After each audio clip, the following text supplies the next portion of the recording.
Life conditions in medieval Europe appear extremely harsh when compared to modern standards.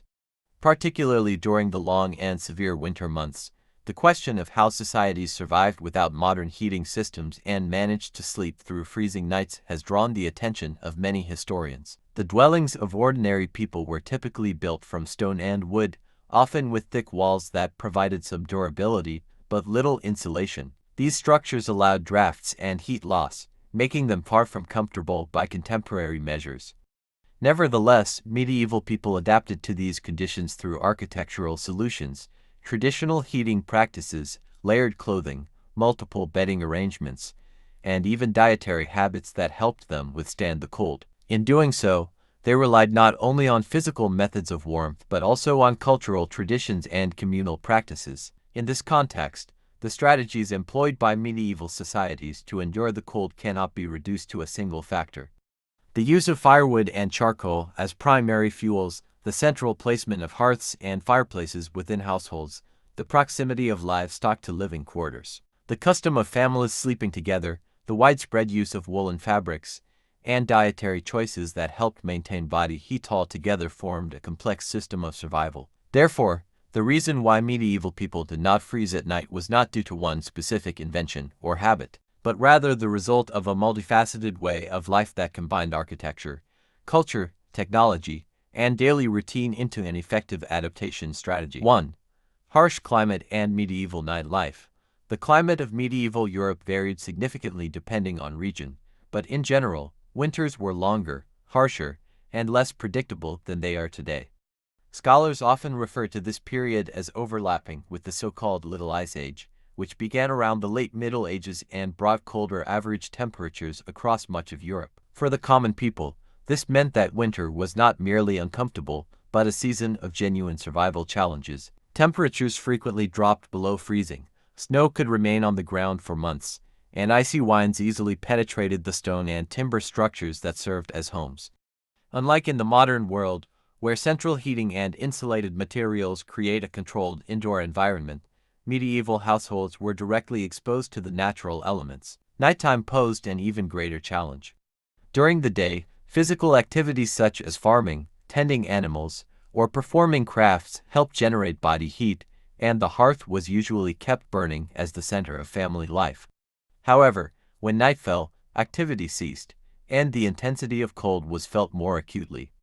Firewood was a valuable resource and could not be burned endlessly. Families often had to ration fuel to last through the winter. As a result, the fire would be allowed to diminish during the night, and people relied heavily on secondary strategies to avoid freezing.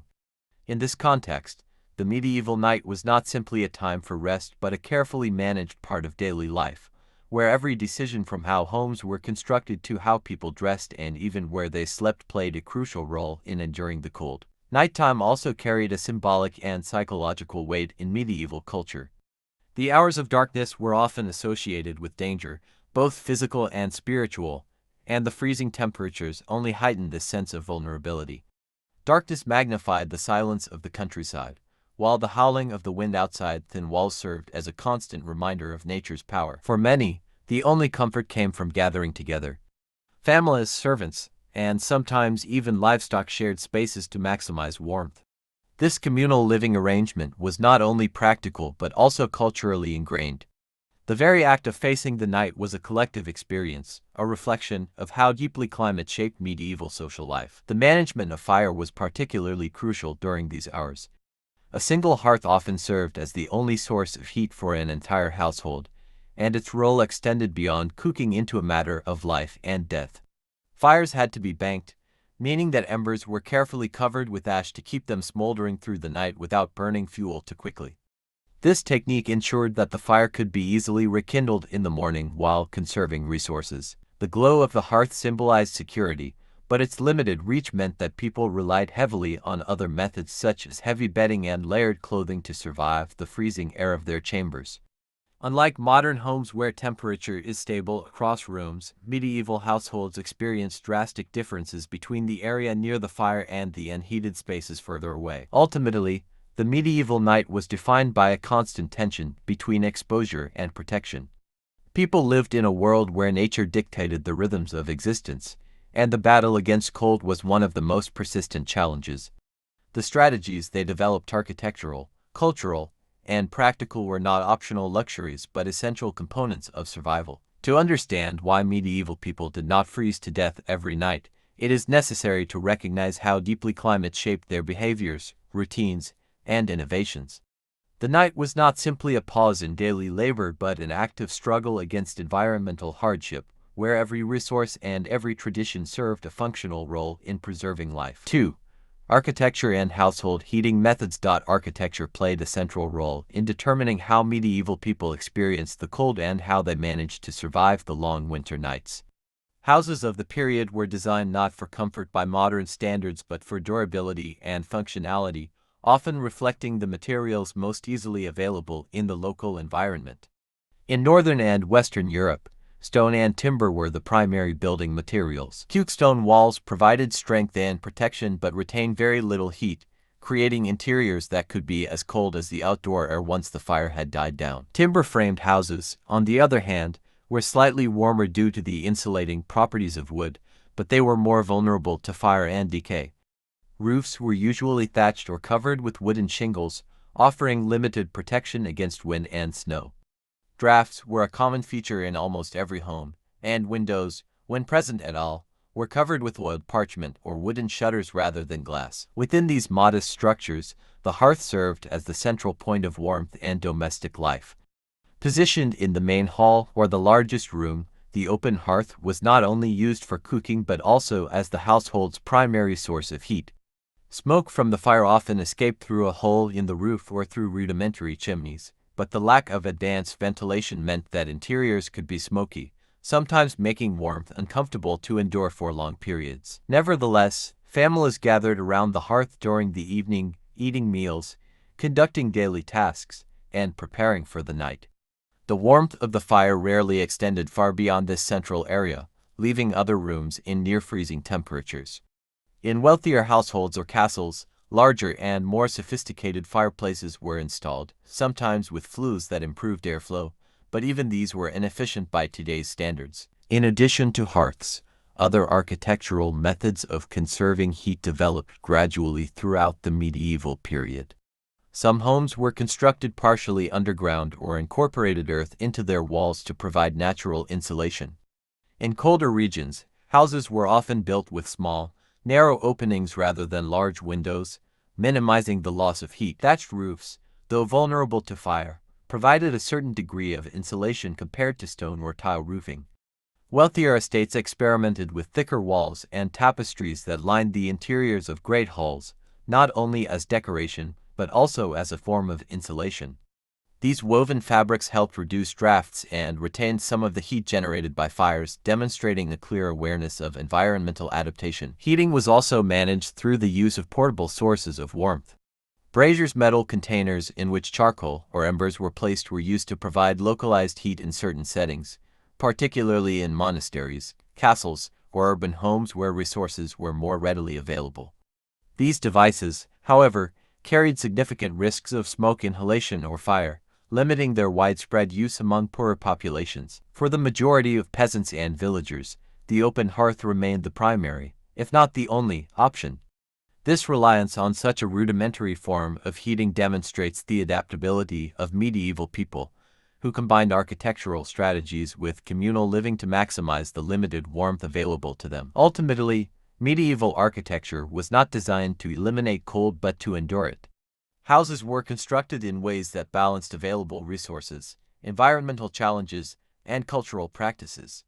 While the modern observer might see these homes as drafty, inefficient, and poorly suited to cold climates, for the people of the Middle Ages, they represented both shelter and the foundation for survival. The combination of structural design, central hearths, and practical adaptations such as tapestries and portable braziers reflected a society that understood its limitations yet managed to make effective use of the resources at hand.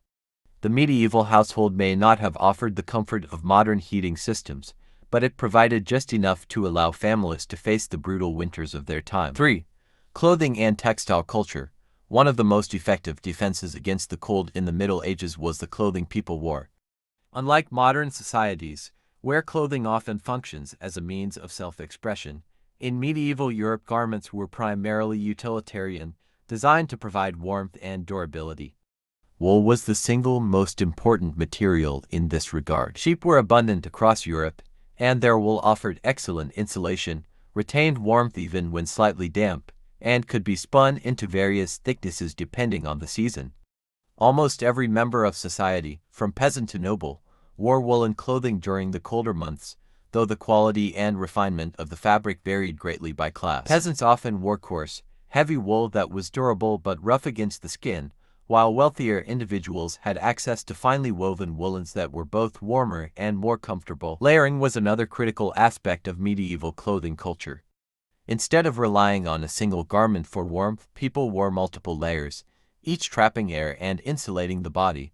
A typical peasant might wear a linen shift or undershirt close to the skin, followed by one or more wool tunics, and finally an outer cloak. Cloaks were especially significant, as they provided a versatile means of wrapping the body tightly during the night. Fastened with brooch or simple ties, they could double as blankets when sleeping. Among the wealthier classes, fur-lined cloaks and mantles offered even greater warmth, with pelts from animals such as foxes, squirrels, and rabbits commonly used. This practice of layering not only provided insulation, but also reflected a practical understanding of how to maximize limited resources for survival. Hats, hoods, and head coverings were indispensable in protecting against heat loss. Modern science confirms that a significant amount of body heat can escape through the head, and medieval people intuitively recognized this reality. Woolen hoods, caps, and coifs, close-fitting linen caps were widely used across all social strata. At night, many people slept with head coverings on, ensuring that warmth was retained even while resting. Gloves and mittens, though less common for manual laborers who needed free use of their hands, were employed during especially cold conditions, particularly among the nobility and clergy. Footwear was similarly adapted, with thick leather shoes and boots stuffed with straw or wool to provide insulation from frozen ground. Textile production itself was a cornerstone of medieval society, and communities devoted significant time to spinning, weaving, and sewing garments. In rural households, women played a central role in producing woolen clothing for their families, often carding and spinning wool by hand. Monastic communities also contributed to advancements in textile production, refining weaving techniques that allowed for more efficient use of wool. The widespread availability of wool garments ensured that even the poorest members of society had at least basic protection against the cold. For those with greater wealth, imported textiles such as silk and linen added both comfort and luxury, though these were more often worn in layered combination with wool rather than in isolation, particularly during winter months. In sum, medieval clothing culture was a highly adaptive system that combined local resources with practical ingenuity. The reliance on wool, the strategic use of layering, and the integration of fur and specialized garments ensured that people could withstand freezing temperatures without modern heating systems. Clothing was not simply a matter of fashion but a carefully constructed defense against the environment, one that reflected both necessity and the cultural values of the time. Without these textile practices, survival through long medieval winters would have been far more difficult, and the resilience of these societies demonstrates how deeply clothing was tied to both daily life and long-term survival.